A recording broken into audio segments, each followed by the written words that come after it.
Let's mic सारे जहां से अच्छा। हेलो एंड वेलकम हमारे इस विशेष पॉडकास्ट लेट्स माइक में। आज हमारे साथ जो गेस्ट हैं वो राजस्थान के साथ साथ पूरे देश की खेतीबाड़ी पर उनकी बहुत बड़ी नज़र रहती है, कड़ी नज़र रहती है। हर तरीके से, हर खेती के हर एंगल से वो पॉलिटिकल हो, आर्थिक हो या सामाजिक तरीके से उसका विश्लेषण करते हैं।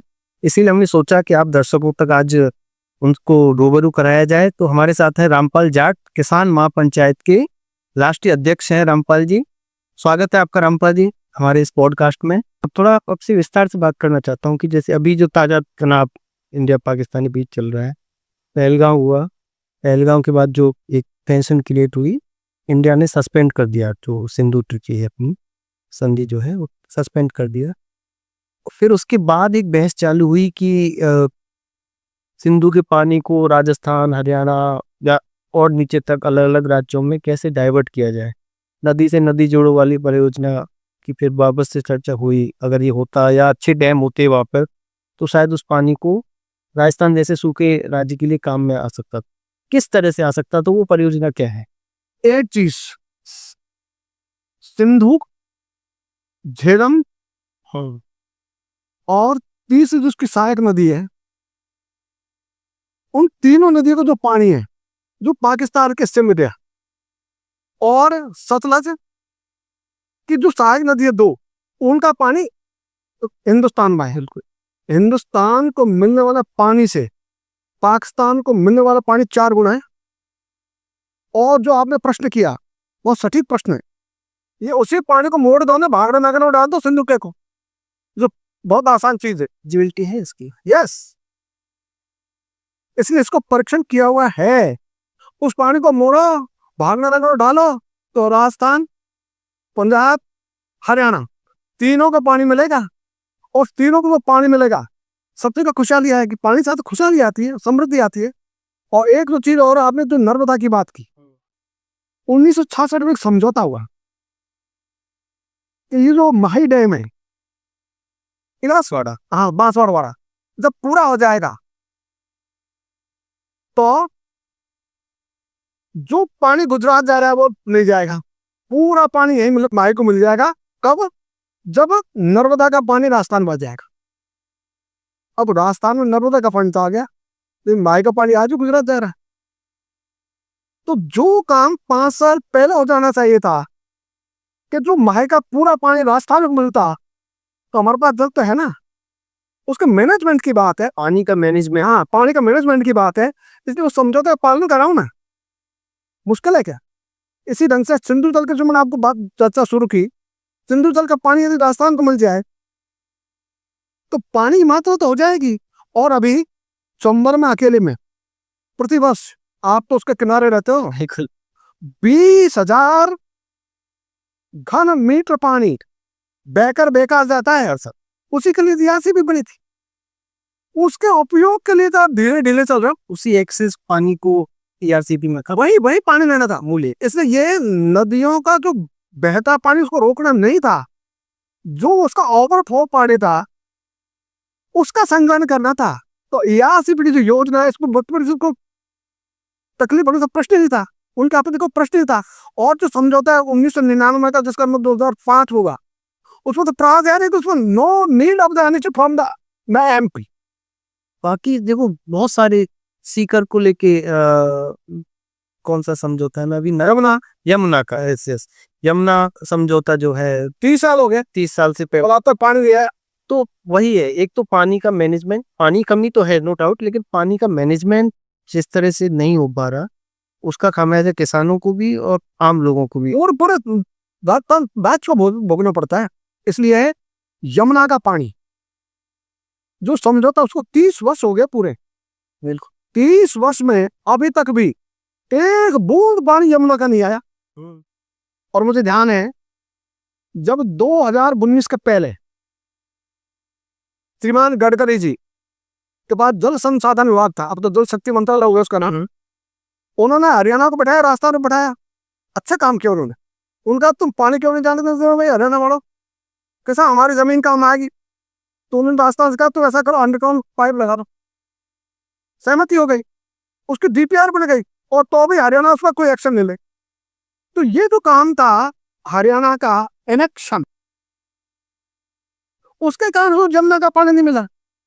तो वहां भी बीजेपी की सरकार, यहाँ भी बीजेपी की सरकार, और यदि केंद्र का कोई जल शक्ति मंत्री चाहे तो 5 साल हमारा राजस्थान के जल शक्ति मंत्री रहे, ये काम उनसे नहीं हुआ। 5 साल में एक कदम आगे नहीं बढ़ी बात। कुछ तो अच्छा काम किया होगा। अच्छे काम किए होंगे लेकिन हमारे लिए तो नहीं किए। हमारे लिए तो 2 चीज खास है, खेत को पानी और फसल को दाम। तो खेत को पानी के लिए हमारे हिमानी गजेंद्र सिंह जी बताते हैं कि उन्होंने राजस्थान में कहीं पानी लाए, घर घर में हमने पाइप पहुंचा दिया। उसका क्या करें हम? वो मुझको तो हवा निकल रही है, जिसकी आवश्यकता नहीं थी वो आप काम कर रहे हो।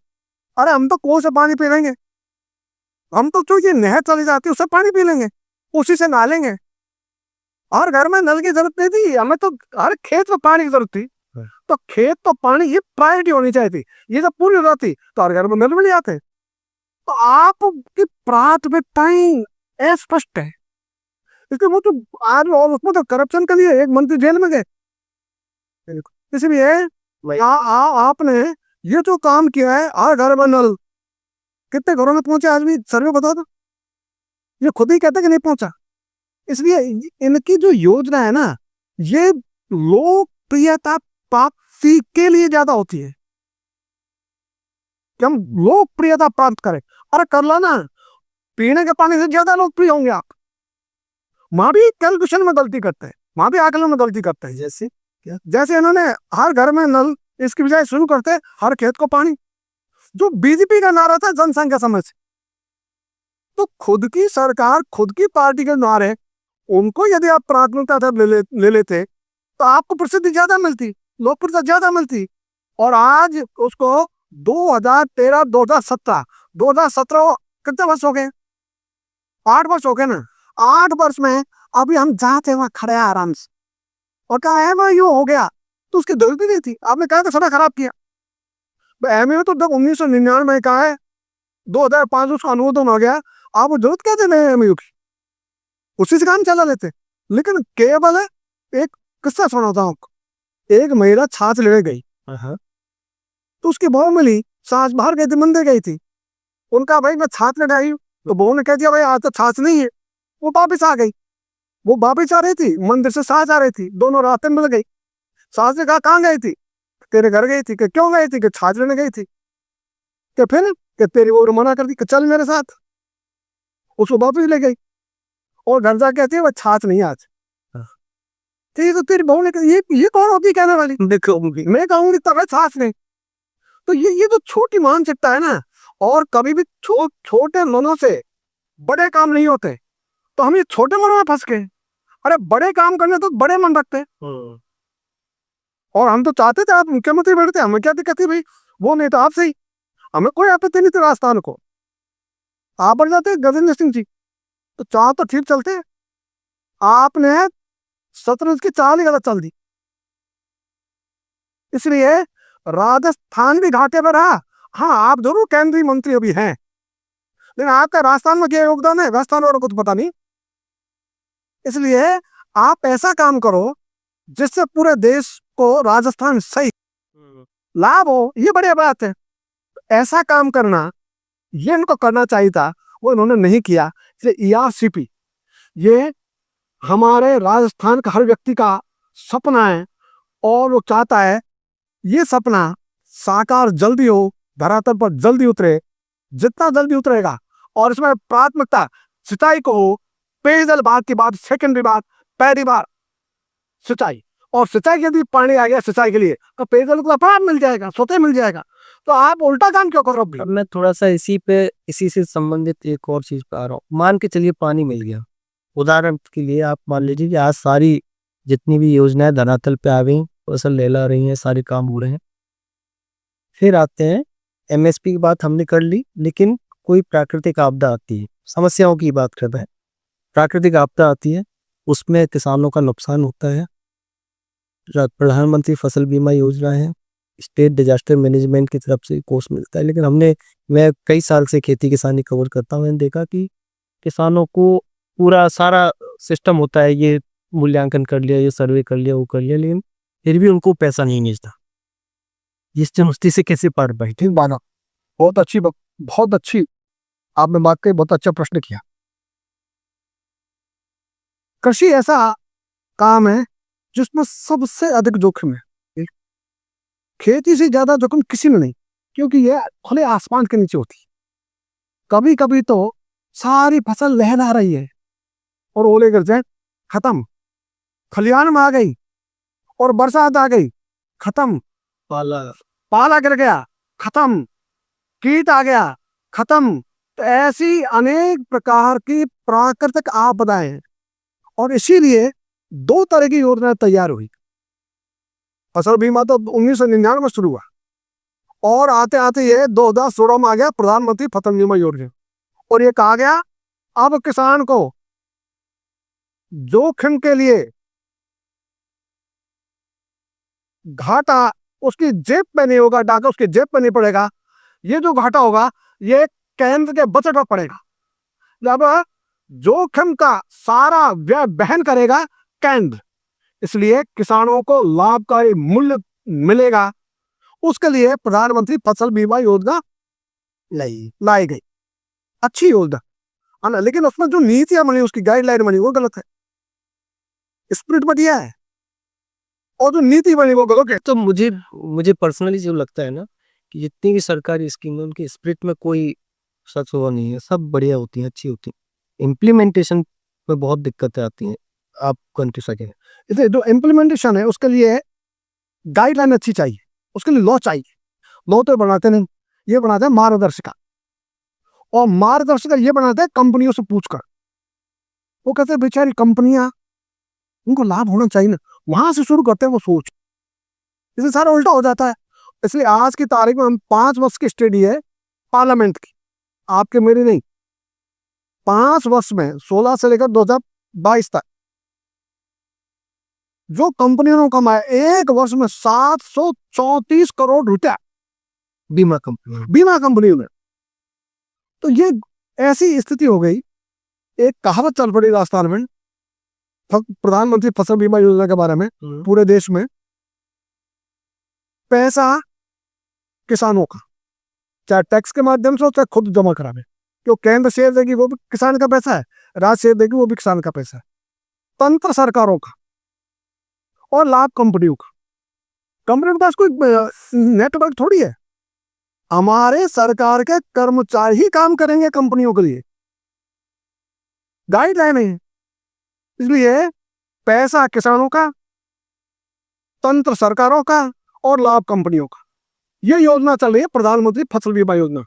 तो यदि इसको ये कहें कि डकैतों को तो सजा होती थी डकैती देने और साहस भी करना पड़ता था, ये तो घर बैठे ऐसी डकैती दे रहे हैं किसान की जेब पर। प्रीमियम वसूलते हैं और क्लेम ले देते हैं। इसके लिए किसान लगातार लड़ाई लड़ते हैं। बहुत सारे आंदोलन लगातार खबरें आती रहती है, आते रहती है। इसलिए ये तो काम है। और तो भी एक उदाहरण और बताऊं आपको, हमने इनसे एक मांग की कि आप ऐसा करो, प्रधानमंत्री फसल बीमा योजना का जो डॉक्यूमेंट है वो किसानों को दे दो। भाई इसका जो डॉक्यूमेंट है वो तो आप तैयार कर रहे हो ना कि भाई बीमा योजना, उसका डॉक्यूमेंट दे दो ना किसानों को। और अच्छी बात ये रही कि भारत सरकार ने उस पर एक्शन लिया और भारत सरकार ने संसद में अपना वक्तव्य दिया, जो लिखित में दिया, उत्तर भी उनका। हमने सभी किसानों के पास प्रधानमंत्री फसल बीमा योजना का डॉक्यूमेंट घर घर पहुंचा दिया है। तो पॉलिसी मेरे हाथ, पॉलिसी मिलना शुरू। तो पॉलिसी मिली नहीं। अच्छा, हाँ, कहीं नहीं गई, कहीं थोड़ी बहुत के नमूने के लिए डाल दी होगी। आज भी किसानों के पास पॉलिसी नहीं है, नहीं पहुंचती, रसीद नहीं है, ये भी नहीं है। और दे रही है हमारी। हाँ, इसलिए उनको पास ये भी नहीं है कि कितना पैसा किस फसल का किस दर से उन्होंने प्रीमियम के रूप में वसूल किया, वो भी नहीं है। तो आप ये बातें तो बहुत बड़ी करते हो। भारत सरकार स्टेटमेंट दे रही है 2 बार, पॉलिसी मेरे हाथ योजना बनाती भारत सरकार में। अभियान भी चले थे, अभियान भी चले, लेकिन वो अभियान है इनकी घोषणा है, इन तक ही सीमित है। तो किसान तक तो वो पहुंची नहीं। तो जो किसान तक पहुंचे नहीं, क्या कहें उसके लिए। और इसको हमने ऐसा नहीं कि इनको अंधेरे में रखा हो। हमने तो राजस्थान सरकार से भी कहा कि आप ऐसा करो एक गांव का नाम दे दो, हम वेरिफिकेशन कर लेते भाई कितनी आपकी पॉलिसी पहुंची, और जो तुम्हारा जज उसको देता नाम, आज तक नाम नहीं दिया, 2 साल हो गए वो पूछते पूछते। ये बड़ी समस्या है। और यही हमने वो कैसे हमारा केंद्र कृषि मंत्री श्रीमान शिवराज सिंह चौहान से कहा, 2.5 घंटे का परिवार था, तुमसे भी ये काम ने बोल के आप ये कहाँ लागू, ये पता तो भाई हम ही सर्वे कर लेना उसका। कहीं कोई नहीं, चल रही है हवाबाजी, तो हवा में बल्लेबाजी कर रहे हैं, मार रहे हैं बल्ले, तो भाई गेंद में पड़ेगी तब काम चलेगा ना, तो गेंद से तो बल्ला बहुत दूर है। यही स्थिति प्रधानमंत्री फसल बीमा योजना की है। और जो आपदा राहत की बात की, 3 वर्ष हो गए, जो राशि आपदा राहत में स्वीकृत की वो किसानों तक नहीं पहुंची। आपदा राहत कोष में जो प्राकृतिक आपदा के कारण से फसल नष्ट हुई, उनकी तो राशि किसानों तक पास जानी थी, स्वीकृत हो गई, स्वीकृति के बाद किसानों तक नहीं गई, ट्रांसफर होगा? वो कितनी है इनके कोष में जमा नहीं था सरकारी में, 3 साल से 3 साल से खबर दे दी। है ना।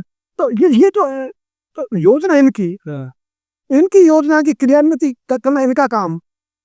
उसको उपरांत भी हाँ कभी कभी कुछ डाल देते हैं, जैसे वो चुप हो जा रहा, नहीं आगे नहीं भाई हो, अरे 100 रुपये में कितने हैं भाई, 10 20, तो बाकी क्यों नहीं आया बताओ ना। तो इसके लिए किसान लड़े में इसीलिए तो ये जो है ना कि इतनी सारी समस्याओं के होते हुए भी किसानों की जिजीविका कितनी गजब की होती है। हमारे राजस्थान में सुसाइड रेट्स, किसानों की सुसाइड्स बहुत कम है, आप पता है, जबकि समस्या बहुत ज्यादा है। सही, आप विदर्भ का देखेंगे या दूसरे राज्यों में देखते हैं, महाराष्ट्र तो हमारे सामने सबसे ज्यादा उदाहरण है किसानों की आत्महत्या। लोन को लेकर के बात होती है, जो सेंट्रलाइज्ड बैंक है उनसे लोन जो अप्रूव होते हैं वो माफ नहीं हुए, किसानों की बहुत बड़ी मांग थी। पिछली सरकार में शायद सहकारी बैंकों के लोन माफ हुए थे, लेकिन अभी भी उसके बाद शायद यूपी गवर्नमेंट ने लास्ट किसानों के लोन माफ किए थे, उसके बाद नहीं हुई।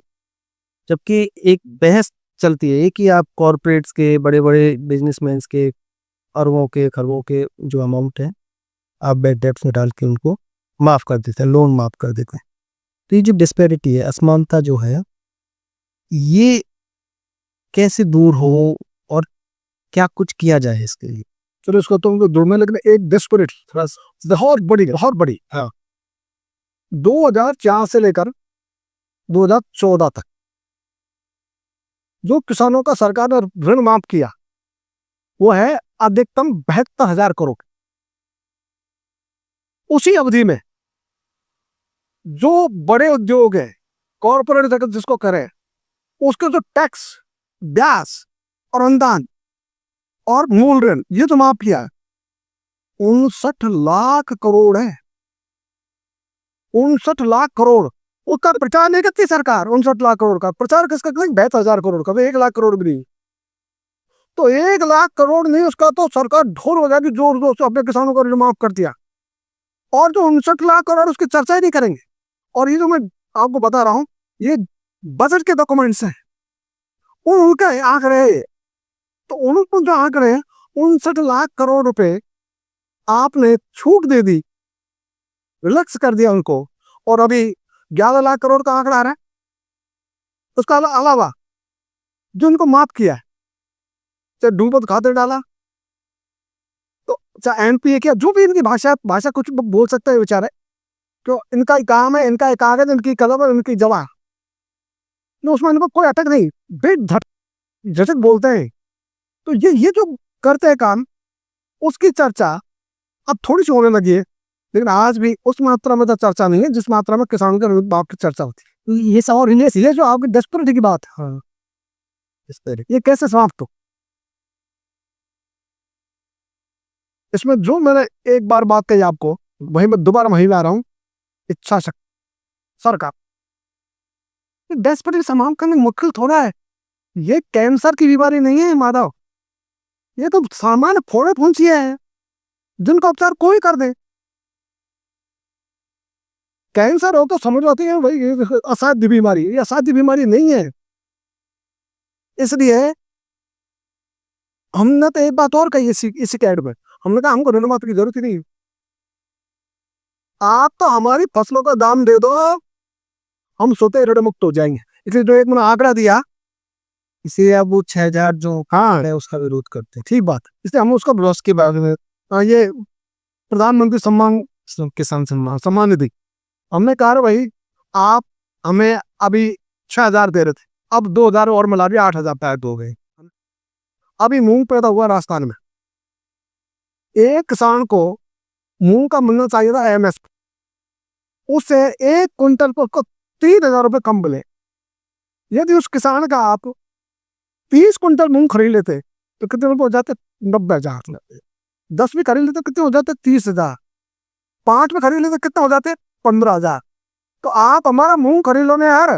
गेहूं में भी यही दिखा। गेहूं में तो बाहर करा दिए लोग अभी, वो बहुत बड़ा प्रश्न। वो अभी राजस्थान सरकार, मध्य प्रदेश सरकार, उत्तर प्रदेश सरकार बोनस भी बोनस दिया, वो तो अलग बात है, लेकिन गेहूं जब मार्केट में एमएसपी की बात हुई उस समय 28 से 3,000 तक का। बिल्कुल।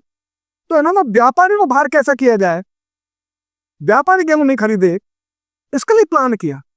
उत्तर प्रदेश ने किया, मध्य प्रदेश ने किया, राजस्थान ने किया, और इन तीनों कारण से गेहूं के भाव आ गए 28 से लेकर 3,000 तक का, वो 23 से 24 आ गया। तो सरकार ने भाव गिरा है। तो सरकारी नीति ऐसी होती है, इसका डेस्परेट दिए तैयार करते हैं। तो इन्होंने डेस्परेट तैयार की, तो यदि एमएसपी किसान बन जाता कोर्ट से पार रह जाता, लेकिन नहीं, हमारा संग्रहण कैसे होगा? तो तुम्हारा संग्रहण मुख्य है कि किसान मुख्य है? इसलिए ये जो संग्रहण की नीति, इसलिए आपको ध्यान है कि नहीं है, 1973-75 में 4 किसान शहीद हुए राजस्थान में, 4 किसान, जहां इन्होंने, जिसको कहते हैं अधिग्रहण शुल्क, भाई हमने संग्रहण के लिए अधिग्रहण शुल्क लगाया। अधिग्रहण शुल्क कैसे लगाया? जैसे मान लीजिए गेहूं का भाव था 100 रुपये कुंटल, उनका नहीं, हमें तो आपको 70 रुपये कुंटल देना पड़ेगा। पुलिस जाती, गेहूं जबरन बाहर लाती गेहूं से, और यदि किसान नहीं देता तो उसको खरीद के लाना पड़ता था, गेहूं घर में पैदा नहीं हो तो भी, और दे भी चुकानी पड़ती, उसको ले भी कहते थे अधिग्रहण शुल्क। और इतना ही नहीं, बाजरे का भाव 50 रुपये कुंटल, ये ले रहे थे 30 रुपये कुंटल, और जबरन किया। और बाजरे के कारण 4 किसानों में शहीद हुए, 4 किसान जोधपुर जिले में। वो जबरन ला रही थी पुलिस घर में से बाजरा निकाल के, वो लाने नहीं दे रहे थे, गोली चली पुलिस की, और पुलिस की गोली से 4 मारे गए। आप ऐसी नीतियां बनाते हो जो किसानों के पक्ष में हो, तो दूर की बात, उनकी जेब पर डाका डालने की नीति बनाते हो, उन्हीं से रंगन करेंगे। इसलिए सरकार की जो नीति है, वाला सदा कहता हूं, सरकार ने अपनी नीति में काम किया हुआ है, गरीब को सस्ता खाद्यान्न मिलना चाहिए, इससे कोई असहमत नहीं है, मिलना ही चाहिए। उद्योग को कच्चा माल सस्ता मिलना चाहिए, इससे असहमति हो सकती है। दोनों काम के लिए किसान को उसकी फसल के दाम कम दो, ये निर्णय है भारत सरकार का, नीति है। तो आप गरीब को सत्ता देने का, उद्योगों को कच्चा माल सस्ता देने का, उसका भार किसके कंधों पर डालोगे? किसान के कंधों पर। ये गलत नीति है, ये आप अपने लेवल खुद। इसका किसान क्या रास्ता निकालने हैं? जैसे अभी बहुत बात कही जाती है कि अब खेती को टेक्नोलॉजी से जोड़ने की जरूरत है ना, बहुत सारी नई नई किस्में किसानों को अडॉप्ट करना चाहिए, ये सब बातें हैं। अभी आप जिनोम जो राइस की 2 वैरायटी अभी 4 तारीख लॉन्च की, वो आई हैं, तो ये सब काम भी हो रहा है, लेकिन क्या टेक्नोलॉजी का फायदा कुछ मिल सकता है इन सब समस्याओं को? माधव, बिना टेक्नोलॉजी खेती एक कदम ही नहीं चलती। हर वक्त की अपनी टेक्नोलॉजी, हर वक्त आश्रमांतर, ठीक है ना, तो समयानुकूल टेक्नोलॉजी आएगी। हम ये कहते हैं उस टेक्नोलॉजी को कैद मत करो। कैसे? सरकार उसको कैद करती है, और कैद करके कुछ कंपनियों का टेंडर दे देती है, वो कंपनी ये कमाती है।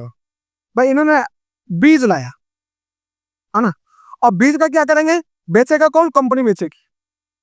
और कंपनी किसका भाव बेचेगी? बाजरे का बीज। जो बाजरा किसान को बेचने पर 12 रुपए मिलता है, 16 रुपए मिलता है, 20 रुपए मिलता है 1 किलो, उसी 1 किलो के बीज के ये 450 रुपए वसूल करेंगे। सरसों के ये 5,950 रुपए इन्होंने एमएसपी घोषित की, तो 59 रुपए, ये 100 रुपए से किलो कुल बीज दे देंगे, 1,000 रुपए तक, 1 किलो का 1,000 रुपए बीजों के दाम। ये कौन मालामाल हो रहा है? कंपनियां। इसलिए जो एमएनसीज है, सरकार ने उनके हाथ में सारा कारोबार सौंप दिया। उनसे कहा तुम तो हमें चंदा दे दो। देश बहुत बड़ी है दरअसल। जैसे अभी आपने देखा होगा, वो एक आंकड़ा है सार्वजनिक रूप से अखबारों में छपा समय आपने भी शेयर किया होगा, जो राजनीतिक दलों को चंदा मिलता है वो कौन दे रहा है? कॉर्पोरेट। और वो कोई घर में से देते नहीं क्या बेचारे? वो तो आपके हमारी जेब पर डाका डालते हैं, उसे पैसा कलेक्ट करते इनको दे देते हैं। तो ये जो सरकार की नीति है, इसमें तीन लोगों का एक पवित्र गठजोड़ हो गया। बड़े पूंजी वाले, सरकारी तंत्र और राजनेता, तीनों का जो गठजोड़ है वो मार रहा है सबको। तो ये तो चीजें हैं। इसलिए सरकार की नीति और टेक्नोलॉजी तो होनी ही चाहिए। हम ये कहते हैं आप हिंदुस्तान में 100 क्लस्टर बनाओ, हर क्लस्टर की अपने अपनी स्थिति, एक जगह अनुसंधान करेंगे हैदराबाद में, तो फिर आने और फिर क्या नहीं, आप सब जगह उसको लागू करो। अरे भाई सब जगह की स्थिति अलग अलग है, परिस्थिति अलग अलग है। फिर राजस्थान में 10 क्लाइमेटिक जोन है। तो यस, राजस्थान अकेले में 10 क्लाइमेटिक जोन है। आप जितने भी क्लाइमेटिक जोन है उनकी सामने सारे पर अनुसंधान कराना है। डाइवर्सिटी है। और ये जो कहते हैं ना वैज्ञानिक, मैं कहता हूँ उसको परिभाषित करो इस शब्द को। और हमने तो हमेशा कहा किसान से बड़ा वैज्ञानिक कोई नहीं। दरअसल दो ही काम करता है, इनको यहाँ भेजो ना हमारे पास। ये वहां पैंट सूट पहन के एसी में बैठ कर वही खोज करते रहते, वही शोध करते रहते, मैं बीज बनाते थे खेतों में। आओ, इसीलिए मैं इस तरह की खबरों का बहुत विरोधी हूँ कि मैंने बहुत कवर किया एग्रीकल्चर, आप जानते हैं कि किसान को ये बोना चाहिए, इस सीजन में ऐसा करना चाहिए। मैं कहता हूँ ये जरूरत नहीं है, गलत को आता है। तुम्हें सिखाने की जरूरत, हमें चीर खाओ। मेरे पास एक सही बात 100 गज जगह नहीं है, मैं कहाँ से उसको खेती सिखा सकता? इसके जिनको सीखना चाहिए वो सिखा रहे हैं। हाँ, उल्टा हो रहा है, उल्टा हो रहा है। तो ये आप यहाँ हो ना खेतों पर, आपने किताब पढ़ पढ़ के आप जो ना डॉक्टरेट ले लेते हो, बड़े वैज्ञानिक बन जाते हो, उनका होगा क्या लाभ भाई? जरूरत उनको दोनों को एक मंच पे लाने। तो इनकी प्रयोगशाला वो खेत में नहीं है, तो हर खेत को प्रयोगशाला बनाओ, इसका गैप खत्म करो। तो आप हिंदुस्तान में जितने क्लाइमेटिक जोन है, हर क्लाइमेटिक जोन में अनुसंधान शुरू करो। और फिर एक काम और करो, बीज का अधिकार कंपनी को मत दो। पारंपरिक संरक्षण। हाँ, तो पारंपरिक संरक्षण के साथ बीज बनाने की टेक्निक हर गांव में दो ना। ये काम एपीओ के माध्यम से हो सकता है। ये किसी सरकार की इच्छा शक्ति तो एपीओ है, बिना एपीओ हो सकता है। इसलिए आज भी हमारे पास ग्राम पंचायत है, ग्राम सेवा सहकारी समिति है। एपीओ तो सरकार लाई है इसके लिए कि ये नया संगठन है किसानों का। अरे तुम काम क्या कर रहे हो? इसे ये नए नए तो किसानों का तो चेंज है, उसको भी सामने कर लो, कोई हमारी मना नहीं।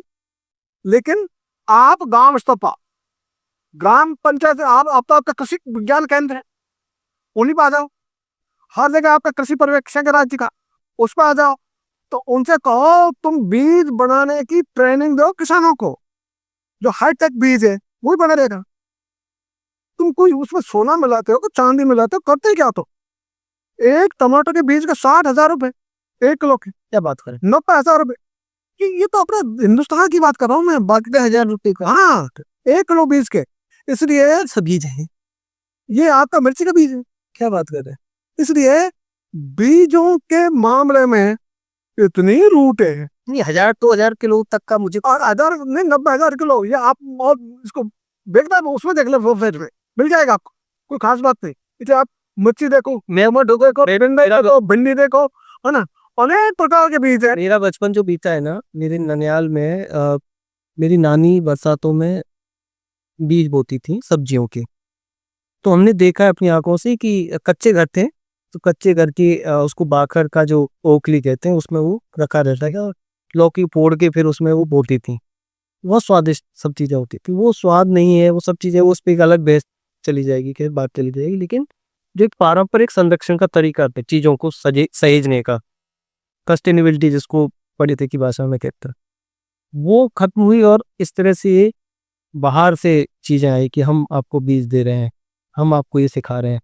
तो आप उसी की बात कर रहे हैं कि किस तरह से इसको खत्म करके किसानों के पास पहुंचे। इसलिए आपने जो एक शब्द बोला, पारंपरिक रूप से संरक्षण के जो ढंग थे उनको टॉप प्रायोरिटी पर लिया जाए। दूसरा, जो हाईटेक चीज आ रही है उसको आप कैद मत करो, और कैद करके पैसे मत कमाओ, उसको किस्मत तक पहुंचा फ्री ऑफ कॉस्ट। अब तो ऐसे बीज जा रहे हैं कि एक वर्ष तो उससे फसल हो जाएगी, अगली वर्ष तो दोबारा वही बीज खरीदना पड़ेगा, उस फसल के बीज से फसल पैदा ही नहीं होगी। आप सुन रहे थे let's mike more than radio. Follow कीजिए हमें हमारे सोशल मीडिया प्लेटफॉर्म्स पर। It's time for news. It's time for More Than Radio. Presenting the first radio news app, Let's Mike. Let's Mike, a news-based app on your phone where you get to watch and listen news, talk shows, interviews, radio show podcasts. On Let's Mike, you get all relevant information of TV, print, radio, podcast, and digital. Let's Mike talks about every segment of life.